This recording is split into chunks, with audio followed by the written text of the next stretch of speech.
The finals just had its official dev Q&A, where we had a ton of questions answered, including those that pertain to future updates as well as quality of life improvements, some additional massive requested features that are also being worked on, as well as some of the back-end stuff and the stuff related to dev work, the future of the finals, and a whole bunch more. We got a ton to talk about. What's up world, it's Utopia back in with another video. Today we're checking out all things the finals. Okay, so let's just jump right into it. Now this official Q&A session did happen over on the Reddit. Again, this is also disclosed as an AMA, which Reddit does, which is an Ask Me Anything. Now this was with Rob Brunson, who is the executive producer, CCO, and co-founder of the finals. He also goes on here to say that he was at EA and DICE for more than 20 years. And he headed up the studio's content crafts on games like Battlefield and Mirror's Edge. Also joining us, we have Gustav Telebi, the creative director of the finals, who is responsible for the game's pillars and the overall creative vision for the game. He also worked as an art director for 20 years, and that was also with Battlefield games at EA and DICE. Now they also have a few individuals assisting them in today's event. Mikael Hagström, probably pronouncing some of that wrong there, but he is the animation director.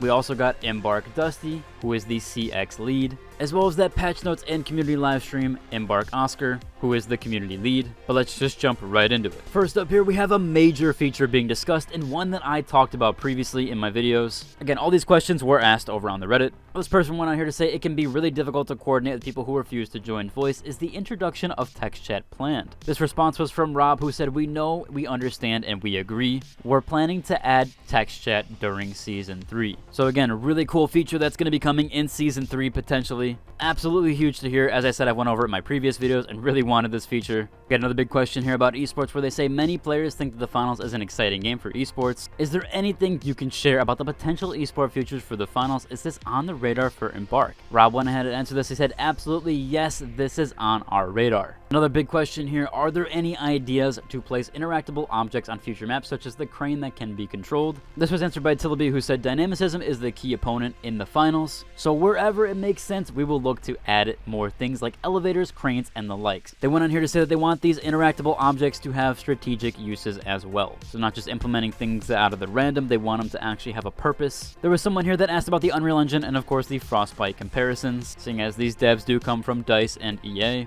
They said here that they spent 4 years building specific tools to enable the dynamicism and destruction like this. It seems like they did spend a lot of time just developing the tools for the game to have this type of destruction levels. Here's a big one here. Someone asked about a down cam, if it's considered to be implemented in the possible future. I know a lot of people really want this. Again, this was answered by Tilby. He went on here to say, "We definitely want to build this, and we have for a long time. It is something we will make at some point for sure, and we realize that it's important." There was another commenter that pointed this out, but he says, as pointed out by Little Man on a Can, "It is super difficult to implement due to the dynamic nature of the game, but of course they're up for the challenge." This does seem something down the lines, maybe even Season 5, Season 6, so this might be a year or two to implement. Hopefully eventually it's implemented, as I do think the down cams can add some dynamic there, and there is a long time to respawn. At least it can definitely be implemented in that subset, or at least that section. Whereas games like Call of Duty respawn quite faster. This one usually typically is around 20 seconds, at least on average. So there's definitely enough time to review that footage and kind of see what is going on there. Now this was a massively long question here, but the first one was, how does the process of balancing of the game work? And the second one here was, would you consider adding more crosshair customization, especially for static and ADS crosshairs? For Hogstrom went on to answer here.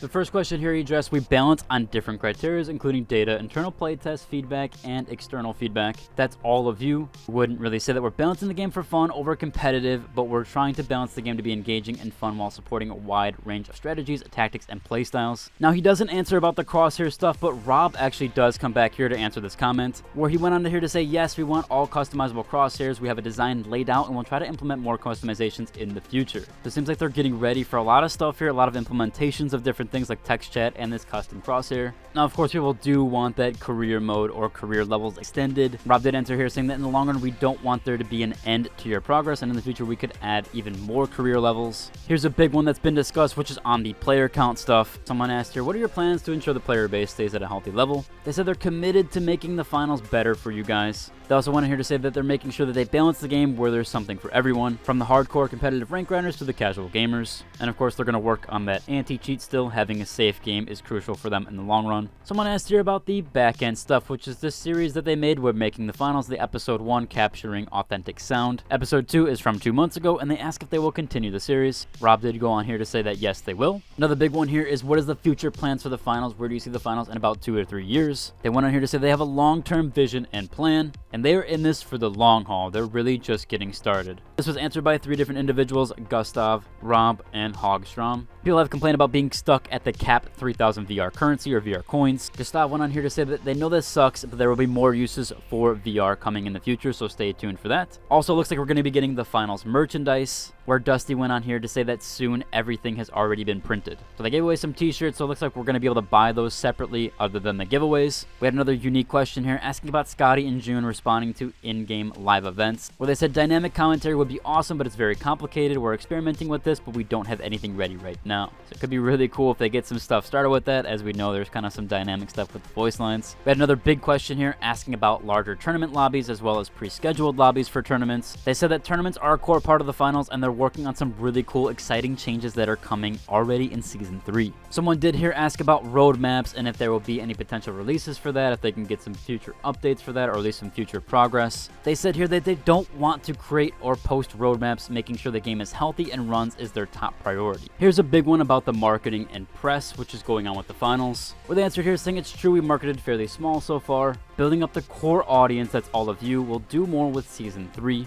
In all their years of making games, they never thought they'd have such a community asking about marketing like we do. And of course, they said tell all your friends to play the game. Of course, I think people just want the finals to be popular. It's a really good game, and they want the player base to be healthy. We got one here asking for more contestant slots, where someone here is saying, I second this, and everyone at Embark said thirded. So it seems like they're going to want to add those new contestant slots. Now, it's been a big thing since the 2.6.0 possible stealth nerf with the dagger. But I'm wondering if there was any changes there, or if there's any fixes for that, or if it's on latency. They did say they're aware of the issue, and they're working on improving the melee experience as a whole. So hopefully for you dagger and sword players and melee players in general, you guys will get some changes with that. We do have a question here asking about wall running and wall jump. Rob did say, I would love this. So maybe we'll see some stuff akin to Titanfall. Jumping over, another question here asking about the badge and mastery system in the game, something that could be displayed on a banner. Rob did answer here saying absolutely yes. So might start to see some of that concept art come to fruition. We had one here asking about the prop hunt mode, and if there'd be a little twist to the finals style. Gustav answered here saying that anything can happen in the finals. Seems like they're pretty open to new modes, especially with the new terminal attack, and sort of the funky in-game events that happen as well. We've had a lot of stuff about the narrative and the future plans for that. They answered here saying that the narrative and the story of this world is very important to them. There's a whole world around the finals, and they can't wait to reveal that. Looks like the lore is super in-depth with this game, so they're going to continue with that, and I'm really glad about that stuff. Also hear about diamond ranked rewards, and if they'll be attainable in the future again. Well, Rob answered here saying you will never be able to get the previous diamond weapons, but they will never run out. They wonder why people won't ask about ruby skins. Maybe that's a hint at some future skins for ranked. Here's a really cool one for light. I know a lot of us are in dire for that class, trying to get it to work. Someone asked here, can we get a gadget for specialization that makes you become a prop like a canister or a chair? Gustav answered here saying they've been prototyping something similar to that. Again, these might be hints for Season 3 and potentially Season 4. Last but not least, we had a question here asking for the plans for map variants of CNS Horizon. Gustav said yes, there are plans. Now, I did miss a few questions here and there, but most of them were either repeats or just kind of giving praise to the developers. If you want to see the AMA in its fullest, it should be completely over now. I will as always provide a link down below.